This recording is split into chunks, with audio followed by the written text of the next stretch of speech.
Bismillahirrahmanirrahim. Assalamualaikum warahmatullahi wabarakatuh.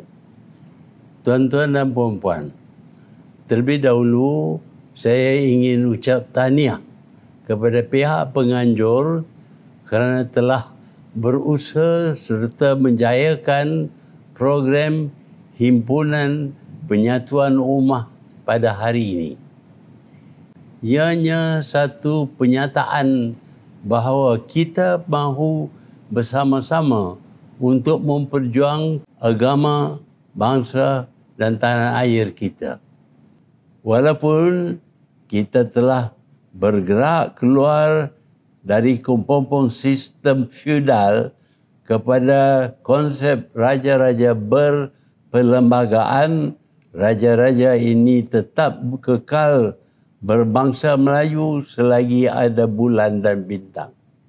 Tuan-tuan dan puan-puan, apabila Duli Yang Maha Mulia Al-Sultan Pahang bertitah baru-baru ini menyatakan rasa marah kerana ribuan hektar tanah kerajaan dan hutan simpan kekal telah diceroboh, maka pihak berkuasa mula bertindak, termasuklah menebang ratusan pokok-pokok durian yang telah ditanam secara haram.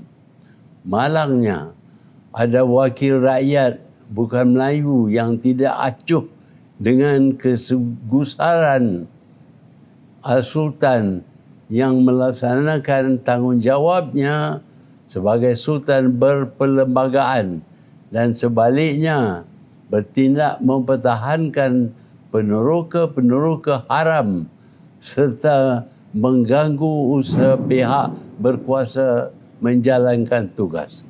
Ini berlaku kerana wakil parti perkauman merasa tanggungjawabnya ialah mempertahankan kepentingan kaumnya mengatasi titah raja.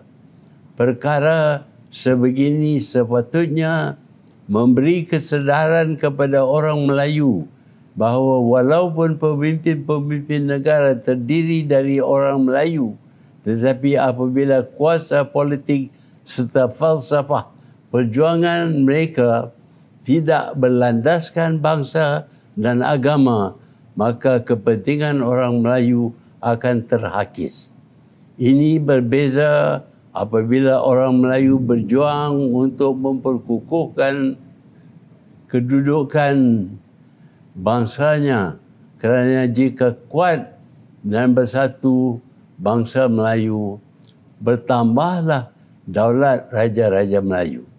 Ini kerana tonggak kepada raja-raja Melayu ialah orang Melayu itu sendiri, sebagaimana tiang Sri kepada kedaulatan negeri-negeri Melayu ialah raja-raja Melayu. Tuan-tuan dan puan-puan, ada seperkara lagi yang ingin saya seru kepada semua yang berhimpun di sini. Saya harap di dalam kita berjuang untuk bangsa dan agama, jangan kita lupa kepada nasib orang Palestin yang menghadapi kezaliman Zionis Israel. Kekejaman Zionis Israel tidak ada tolak bandingannya. Mereka ini satu kaum yang menderita kekejaman dahulu oleh orang Eropah dan melari ke Palestin untuk mendapatkan kehidupan yang lebih sempurna, dan mereka telah diterima oleh penduduk Palestin. Malangnya bagi orang Palestin, pendatang Yahudi tersebut tidak puas hati mendapat kedudukan yang lebih baik dari layanan yang lebih buruk dari binatang sebelumnya. Mahu memiliki Palestin sebagai hak mereka.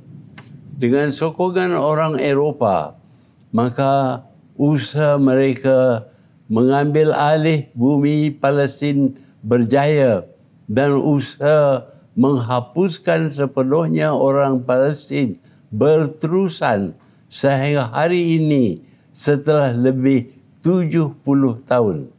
Bagi saya, apa yang berlaku di Palestin adalah ingatan dan pengajaran kepada semua umat manusia bahawa apabila kita berdepan dengan kaum yang tidak mahu berpegang kepada falsafah di mana bumi dipijak, di situ langit dijunjung. Masalah dan konflik perkauman tidak akan reda.